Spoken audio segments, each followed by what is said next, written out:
Séverine, il y a quelques semaines, vous avez remporté le 16e Grand Prix Eurovision représentant Monaco.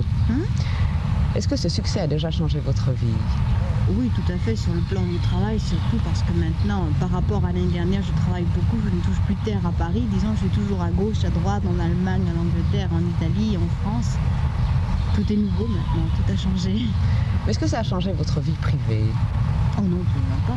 Pas du tout. Pas du tout, non. Finalement, ça doit quand même vous rapporter plus d'argent que vous n'en gagnez avant. C'est évident, puisque maintenant je travaille, alors qu'avant je ne travaillais pour ainsi dire pas. Et vous n'avez pas de projet, vous n'avez pas envie de vous acheter une voiture qui va très vite, une maison Oh, bien sûr que j'ai des projets, si. J'ai certainement une maison, enfin tout d'abord une maison, parce que disons oui, j'ai la folie des voitures aussi, mais enfin tout de même pas dépenser des fortunes dans une voiture, car ça se casse très vite une voiture, alors qu'une maison finalement c'est quand même plus solide. Sur le plan métier, donc c'est une expérience intéressante. Tout à fait nouvelle et vraiment très très intéressante. Est-ce que vous ne pensez pas que dans un cas comme ça, il faut faire face au succès qu'on a remporté? Il faut aller de l'avant toujours, il ne faut pas s'arrêter, il ne faut surtout pas s'arrêter, il faut mordre encore plus dans ce métier, il faut y aller, il faut vraiment y aller. Est-ce que c'est effrayant un petit peu? Non, j'ai pas peur, au contraire, je suis tout à fait heureuse, contente. Comment est-ce que cette chanson de l'Eurovision est arrivée jusqu'à vous? Eh bien, c'est très bizarre parce qu'on a cherché des tas et des tas de chansons, on en a sélectionné une douzaine environ. Et cette chanson est arrivée tout à fait par hasard. On se trouvait chez Chapelle et Jean-Pierre Bourter et Yves Desca sont arrivés. Ils ne voulaient absolument pas présenter cette chanson d'ailleurs parce qu'elle n'était pas finie, non, etc. Tu comprends. Et en fin de compte, ils l'ont présentée. Et je te dis qu'on a eu coup de foudre pour cette chanson. Donc au départ, vous vouliez à tout prix faire l'Eurovision? Bien, c'est d'ailleurs, on m'a proposé de faire l'Eurovision. Donc je me suis dit, bon bah pourquoi pas. On est en Monaco. Mais en étant Monaco, oui, je ne sais pas pourquoi exactement, mais c'était comme ça. Il faut dire que cette chanson, vous l'avez fort bien défendue. Vous avez parlé tout à l'heure de Yves Desca qui a donc fait les paroles et de Jean-Pierre Bourter qui a composé la musique. Est-ce que vous connaissiez cet auteur et ce compositeur avant? Eh bien, de nom, oui, parce que Yves Desca avait déjà écrit les paroles de Ma vie c'est un manège, puis Jean-Pierre Bourter avait fait des chansons pour Claude François, de nom, mais je ne connaissais pas les personnages et je dois dire que j'étais ravie et séduite par eux, ils sont formidables. Donc vous les avez rencontrés? Chez Chapelle, justement, quand ils nous ont présenté cette chanson. Comment s'est passée cette journée? Disons, comment s'est passée cette soirée, plus exactement? De l'Eurovision? Oh, c'était le délire. Enfin, tout au départ, c'était la grande panique générale, c'était la peur pour tout le monde, et après, c'était le délire.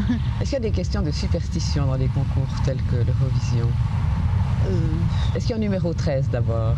Oh, ça alors, peut-être, donc au fond, si j'avais été numéro 13, peut-être que ça m'aurait un peu paniqué, peut-être, je sais pas. Enfin, j'y étais pas, j'étais la troisième, alors donc... À votre avis, est-ce que c'est important de passer au début ou à la fin? Bon, finalement, je pense que oui, c'est un peu embêtant de passer au début et c'est un peu embêtant de passer à la fin. Au début, le public n'est pas chaud et à la fin, il en a vraiment marre. C'est long, il y avait 19 pays cette année. 18 pays. 18 pays. Ah oui, c'est très long, très très long. J'aimerais que nous revenions un petit peu à cet auteur et à ce compositeur qui vous ont écrit cette chanson. Est-ce que vous leur avez demandé de vous en écrire d'autres? Oui, bien ils m'en ont préparé une pour mon prochain disque. Quel est le titre? Ah, je ne sais pas encore. Vous connaissez le thème, plus ou moins? Vaguement, oui. C'est un peu le même style. C'est un peu une histoire, un peu dans ce style aussi. Séverine, on va vous demander cette fameuse chanson de l'Eurovision. Je rappelle le titre: Un banc, un arbre, une rue.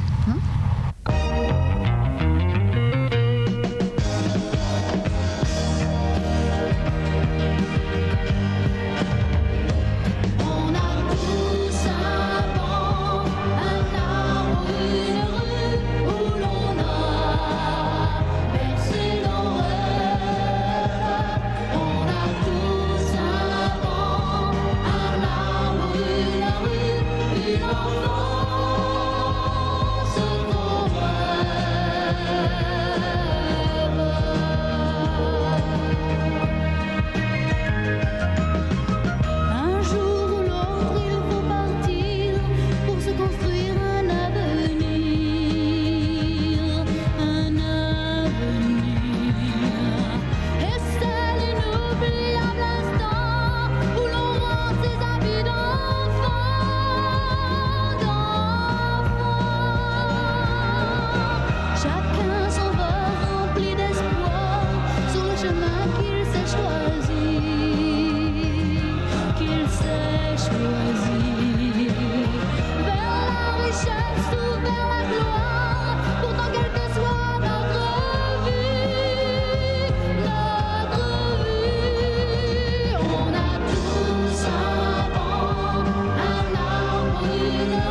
Séverine, le Grand Prix Eurovision a une particularité entre toutes, c'est de faire connaître un artiste dans un minimum de temps, un maximum de pays.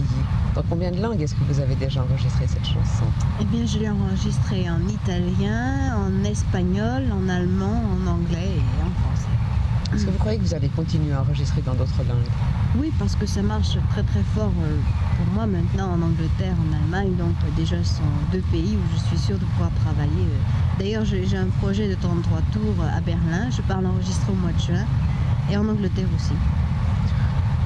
Est-ce que vous pensez qu'une chanson d'Eurovision peut se vendre à combien d'exemplaires? Est-ce que vous avez une idée?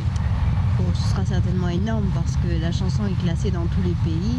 Donc, partout, je ne connais pas un pays où elle ne soit pas classée. Et je crois que ça va faire très important. Nous allons, si vous le voulez bien, rester dans le domaine de la chanson puisque c'est un des sujets que vous avez choisi parmi les choses que vous aimez. J'aimerais savoir d'abord pourquoi vous aimez ce métier.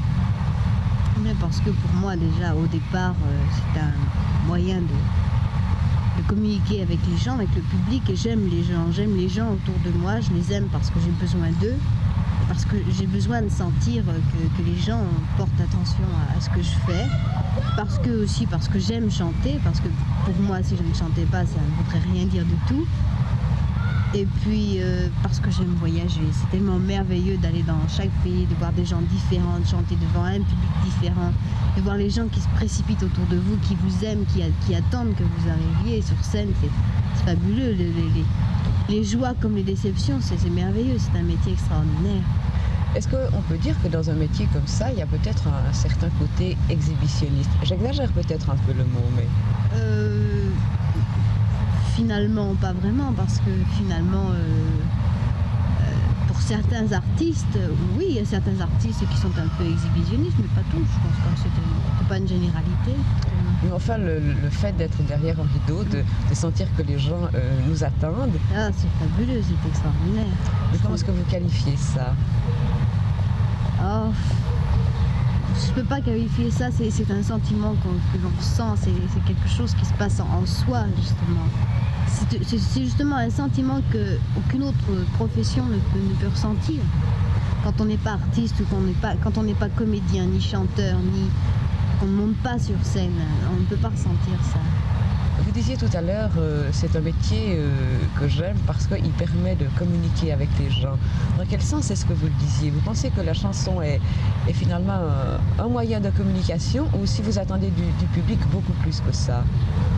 On attend toujours un peu plus, évidemment. On attend toujours plus que la communication évidemment, une chanson fait plaisir, par exemple, à une certaine catégorie de gens, à d'autres, ils s'en moquent complètement. Mais en généralité, quand une chanson plaît, si une chanson mélancolique plaît, peut-être que dans les paroles, il y a au moins sur toute une salle 10 personnes qui se sentent concernées. Et c'est un peu ça le but de la chanson, finalement, d'essayer de concerner les gens. Est-ce qu'il vous est déjà arrivé que quelqu'un vienne vous voir après un tour de chant en vous disant j'ai beaucoup aimé cette chanson parce que justement ça me rappelle... Oui, énormément, oui, ça m'est arrivé surtout quand je chantais au début Maman, dis-moi pourquoi. Et il y a une dame qui est venue me voir à la fin du spectacle et qui m'a dit écoutez, moi c'est plus fort que moi, je ne peux pas m'empêcher de pleurer quand j'entends cette chanson parce que j'ai eu des problèmes, etc. avec ma mère, etc. Et je me suis dit tiens, pourtant les paroles ne sont pas de moi, mais ça m'a quand même fait quelque chose, je me suis dit tiens. Est-ce qu'il vous est déjà arrivé de conserver une amitié qui est née précisément par une chanson, par des paroles de chansons? Non, ça ne m'est pas encore arrivé. Il est vrai qu'en 2 ans, on fait très peu de choses finalement, il se passe très peu de choses. Est-ce que vous auriez envie de dire autre chose de votre métier finalement? Il y a tellement de choses à en dire de ce métier que finalement je crois que je vais en oublier beaucoup. Bon, il y a les voyages, il y a le fait de communiquer, et puis il y a aussi un petit ressentiment personnel que d'ailleurs que tous les artistes ont. Ça fait tellement plaisir quand on va dans un pays ou n'importe où qu'on se déplace et que par exemple quand on veut prendre un verre quelque part et si on voit sa photo quelque part ou sur un jukebox ou sur un journal ou alors une photo que les gens viennent nous faire signer, on se dit tiens, ça fait plaisir, c'est un petit plaisir personnel, on me reconnaît, c'est un peu une flatterie finalement. Oui, mais est-ce que vous ne pensez pas que ça implique également beaucoup d'obligations? Oui, évidemment, ça évidemment, de ce côté-là, c'est l'autre côté, c'est l'envers du décor. Oui, il y a beaucoup de sacrifices à faire. Disons que pour le moment, je ne peux pas concevoir de me marier maintenant, ce serait idiot de plus d'avoir des enfants, je ne pourrais pas avoir une vie normale. Toujours entre 2 avions, mon mari ne me verrait pas, mes enfants non plus. Donc ça me prive un peu finalement, parce que je suis une femme aussi, mais enfin je suis tellement jeune, je me dis que j'ai le temps. C'est vrai, Séverine, je vous suggère une deuxième chanson, La Sympathie. D'accord. Imaginez la vie comme un désert et pas une âme sur cette terre. Imaginez le silence et la nuit, tout l'espoir d'être aimé qui s'enfuit.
La Sympathie, c'est un disque qui date déjà de l'été dernier.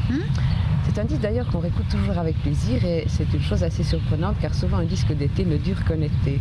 Oui, c'est vrai. Comment est-ce que vous expliquez ça? C'est un peu inexplicable, peut-être parce que c'est une bonne chanson, parce que Je sais pas, je peux pas expliquer. Il y a des chansons que l'on aime entendre 2 ans, 3 ans, 10 ans après, et d'autres que l'on oublie en l'espace d'une saison. Est-ce que vous l'aimez toujours? Oui, j'aime toujours, sympathie. Oui. Séverine, il y a une autre chose à part votre métier que vous aimez, heureusement d'ailleurs, Oui. c'est la mode. Oui, la mode et la couture, oui. Oui, oui. Est-ce que vous pensez qu'une chanteuse devrait suivre la mode pour exercer son métier? J'entends sur scène, est-ce qu'elle devrait suivre la mode? Ben, ça dépend qui peut suivre la mode. Moi, par exemple, je ne peux pas suivre la mode. Disons que je suis moderne, mais si je devais suivre la mode cette année, je serais avec tout un tas de trucs, des shorts, des chapeaux grands comme ça, des bottes avec des trous. Non, ce serait ridicule. Non, mais on peut être moderne d'un coup avec des choses qui sont quand même classiques.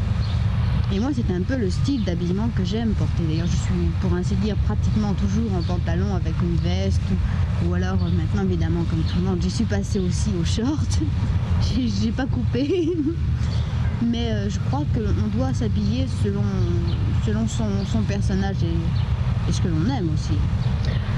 Toujours sur le plan métier et sur le plan mode, est-ce que vous pensez qu'une tenue de scène choisie une fois pour toutes devrait subsister? Je pense plus particulièrement, si vous voulez, à Juliette Gréco, qu'on voit toujours avec une grande longue robe noire, à Gilbert Bécaud qui porte toujours des cravates à pois. Est-ce que vous pensez que ça donne une petite personnalité de plus à un artiste? Pour Gilbert Bécaud, bon, je dis que c'est très bien parce qu'un homme, finalement, il est quand même tenu de rester, évidemment, quand il ne s'appelle pas Johnny Hallyday, qui change de vêtements à chaque fois qu'il change de répertoire et de style.